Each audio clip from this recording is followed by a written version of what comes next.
Hello, welcome to HITC Sport, and if I was a West Ham fan, I'd feel like ripping out my own spleen. Honestly, if you popped into any West Ham pubs after the game on the east side of London after the full-time whistle against Man United on Sunday afternoon, you'd probably find grown men trying to swallow chunks of broken glass. I'm convinced a few season ticket holders probably buried their face in a public urinal until the 6 o'clock news, because honestly, this was so frustrating. Listen, don't get me wrong, David Moyes is doing a great job at West Ham, but this single tactical blunder made him look like he momentarily had a brain swap with the fat one out of JLS. You know, someone who clearly is the IQ of a fish cake. But anyway, alright, let's round up all of the games in the Premier League at the weekend, starting with West Ham versus Man United. Moyes, did you not watch the Euro 2020 final? Sure, as a proud Scotsman when Luke Shaw put England 1-0 up after a minute, I wouldn't be surprised if you instead put the TV in a bin. But Christ above, the biggest mistake in that final was Gareth Southgate bringing on both Jadon Sancho and Marcus Rashford in the last minute to take a penalty each, and they both missed. Mark Noble is a middle-aged man who'd been stuffed in a West Ham jacket on the bench for 2 hours. He knows this is his last season of football, so I wouldn't be surprised if his concentration was waning by the minute. Good Christ, with 10 minutes to go, he was probably texting his wife, asking whether or not she was going to be making meatloaf for dinner. This man is 34. He needs to warm up first. You know, get blood flowing through his legs. Because I'll tell you, after 2 hours sitting on his arse, his thighs probably felt like a bag of sand. Yeah, 20 years ago, the boy was a sprightly young chicken in the Arsenal Academy, probably sneaking into the dressing room of the first team to try and sniff Thierry Henry's socks. But nowadays, honestly, he's got the hairline of Danny DeVito, and most likely gets a stitch whenever he wheels a trolley around Tesco's for more than 20 minutes. Moyes, a penalty against David De Gea between the sticks.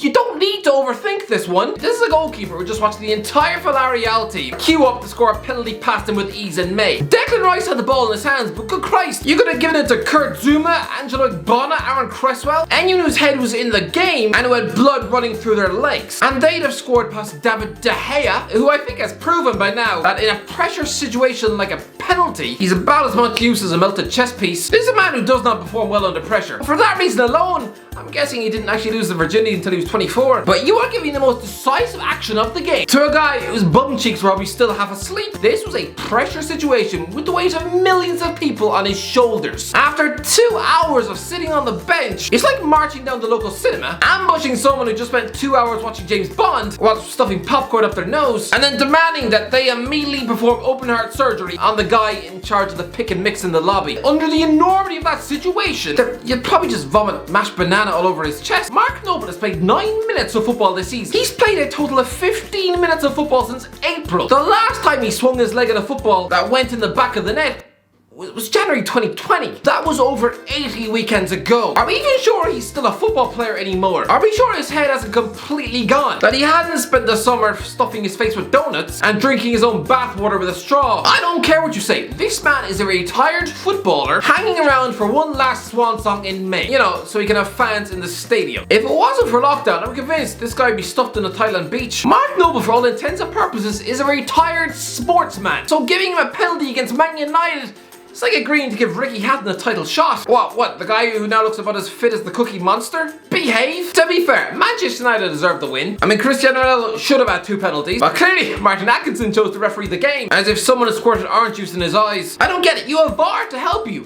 How do you not give those penalties? And it had to be Lingard to score the winner. I mean, it just had to be. This is a guy who effectively used West Ham to rebuild his career just so he can go back to Manchester United and do things like that. I mean, let's not forget, when he initially rocked up at West Ham on loan, he was a forgotten lump of exiled footballer, the Manchester United version of Alex Oxlade-Chamberlain. A guy whose Snapchat video in the summer 2019 clearly had Ole Gunnar Solskjaer realizing that, oh, maybe he's not a hardworking professional, maybe he's just a guy nearly 30 with the maturity of a Teletubby. Good Christ, you wouldn't be surprised if Lingard still watched Yu-Gi-Oh! And ate ketchup sandwiches for lunch. West Ham were Lingard's rebound fling, using them to make Manchester United jealous and finally appreciate what they had. This was like some poorly written rom-com script starring Hugh Grant and Sandra Bullock. But honestly, West Ham fans, sum this up for me. What does it feel like? Thank you, it's outside London Stadium, West Ham fan TV. Adam, got to pick the faults out of that game, I'm afraid.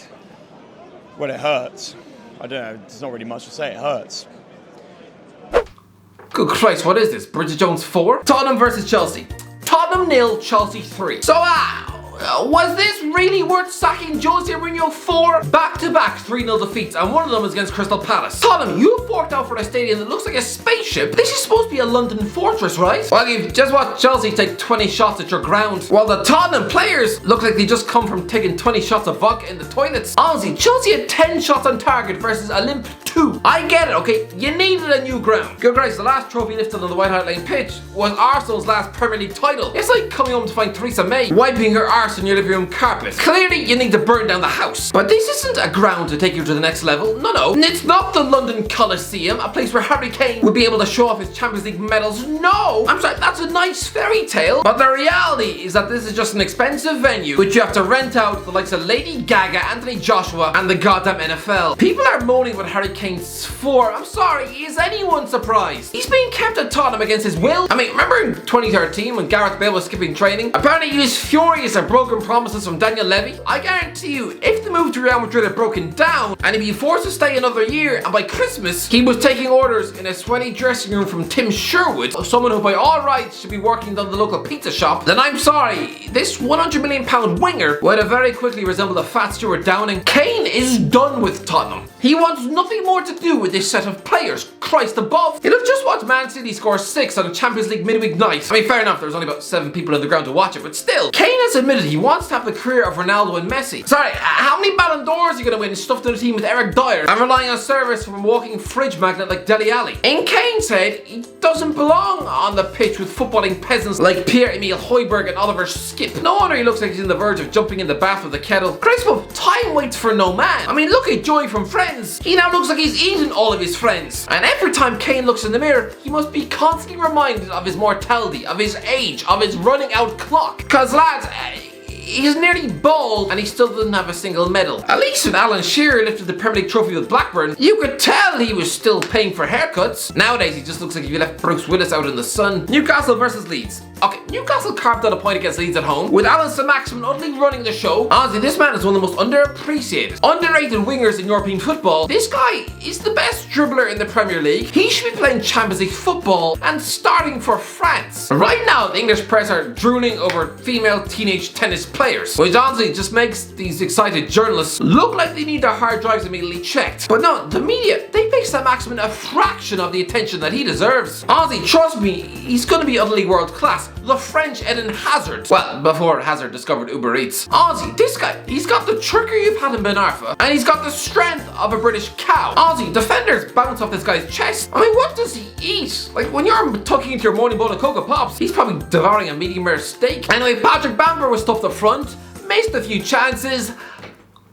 Just play the clip. There is a question here, and it was heavily asked by loads of people. It's thoughts on the Irish guy's tattoo of you playing the violin. I don't know if you've seen it, so I've got a photo of this tattoo on my phone here. So the Irish guy is a YouTuber. He's a big football YouTuber, and he lost a bet. Firstly, the foot is gross. Yeah, his foot's rotten. Foot is rotten, and also, I think it's not even a good lookalike. So there you have it. It wasn't enough that Patrick Bamford led on the FBI for long enough about whether or not he wanted to declare for Ireland, but no, now both he and the ginger one of Football Daily are cackling about the sanitary value of my foot. Oh, it looks rotten! Yes, Patrick. Not all of us can afford daily showers, right? I mean, it's alright for you, a multi-millionaire footballer, and you probably got a bunch of middle-aged Peruvian dinner ladies living in your basement who get paid to scrub your foot with 6 types of Moldovan bath salts and soap created in the caves of Indonesia. But me, I have to ask my cat to lick dirt off my foot. My mattress smells like pig after birth. Although I am comforted by the fact that Joe Tomlinson, who walks around with my gangrene-esque toast of a foot living on his phone, what's his screensaver? Photo of my armpit? That's a shocker, isn't it? It is, but that's his own fault. Deserves it. Yeah, he deserves it. That's his own fault, deserves it. That is the face of a man who is disgusted at seeing his own reflection on the front of an Irish foot. Brighton versus Leicester. We're 5 games into the season and Brighton are in the Premier League top 4. If you end the campaign now, then Graham Potter would be a Champions League level coach. It's bad enough that Paul McShane is signed for Manchester United, but this... What? It's like football's on a mission to make me look like the Irish Shrek. I've always maintained that this man is a scruffy, new age hipster who probably orders fermented horse milk whenever he frequents his local Costa Coffee. But that's Brighton's form. It's scary. This is a team who beat Manchester City in May. They've just won 4 out of 5 games, conceding just 4 times. They've only lost 1 game at home since March. To be fair though, Leicester should have won this game. I'm sorry, how did Brighton get awarded a penalty for Neil Maupay tugging on Yannick Vestergaard's arm, wrapping around him like a Tim Burton skeleton, and he gets rewarded for that?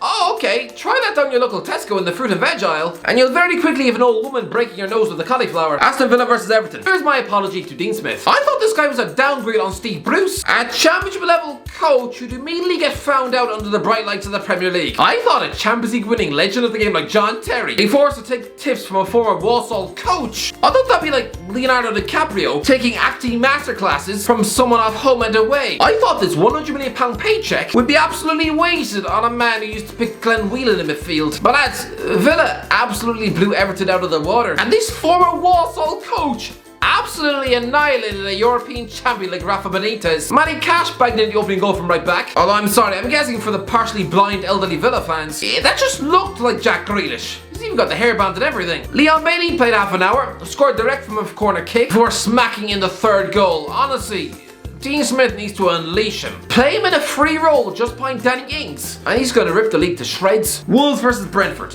Ivan Toney is another joke. Yes, he looks like a beat to KSI, but we are looking at the next Premier League superstar. 1 year ago, last summer, the guy had scored 49 goals over 2 seasons for Peterborough in League One, and was courting interest from Celtic and New York Red Bulls. Don't get me wrong, a move to New York would have made him an MLS superstar, and he'd probably get to attend tennis matches with Ben Stiller, but that would have been a waste. The man is the epitome of confidence. I mean, did anyone see his penalty at Wolves? The man, he's incredible. He's 25 now, but I guarantee you, he'll have made his England debut before the season's out. Jamie Vardy was another late bloomer who's just scored on his 250th Premier League appearance. Honestly, I'm predicting Tony's going to be in this league for another 10 years. Burnley versus Arsenal. Last week was a 1-0 win versus Norwich, which Mikel Arteta treated as if he just won the Champions League. And now, 1-0 win versus Burnley. I mean, it's a win, it's a clean sheet, but meh. Liverpool versus Crystal Palace. Pretty routine 3-0 win for Liverpool here. Utterly crucifying Crystal Palace with 3 brilliant finishes from Sadio Mane, Mo Salah and Naby Keita. Although, good Christ,